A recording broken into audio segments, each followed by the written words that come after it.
حدیث نمبر 2347۔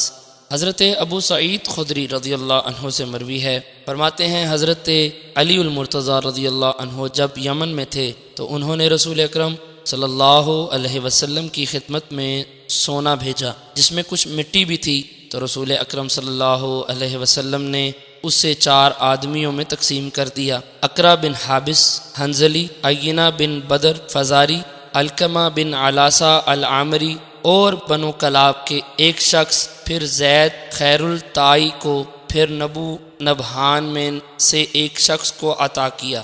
ابو سعید خدری فرماتے ہیں اس پر قریش کو غصہ آیا اور انہوں نے کہا کہ رسول اکرم صلی اللہ علیہ وسلم نجد کے سرداروں کو دیتے ہیں اور ہمیں چھوڑ دیتے ہیں۔ رسول اکرم صلی اللہ علیہ وسلم نے فرمایا، میں نے ان کو اس لیے دیا کہ ان کی تالیف قلب دلوں کو نرم کروں۔ پھر ایک شخص آیا جس کی داڑھی گھنی تھی، رخسار ابھرے ہوئے تھے، آنکھیں دھنسی ہوئی تھی، پیشانی اونچی تھی اور سر منڈا ہوا تھا۔ اس نے کہا، اے محمد صلی اللہ علیہ وسلم، اللہ تعالیٰ سے ڈریں۔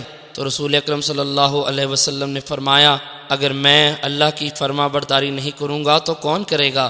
اللہ تعالیٰ مجھے زمین والوں پر امین بناتا ہے اور تم مجھے امین نہیں سمجھتے۔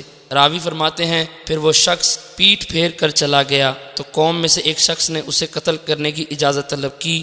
لوگوں کا خیال ہے کہ وہ حضرت خالد بن ولید رضی اللہ عنہ تھے، تو رسول اکرم صلی اللہ علیہ وسلم نے فرمایا، اس شخص کی نسل سے ایسی قوم پیدا ہوگی جو قرآن پڑھیں گے لیکن وہ ان کے گلوں سے نیچے نہیں اترے گا، وہ مسلمان کو قتل کریں گے اور بت پرستوں کو چھوڑ دیں گے، اسلام سے اس طرح نکل جائیں گے جس طرح تیر نشانے سے نکل جاتا ہے۔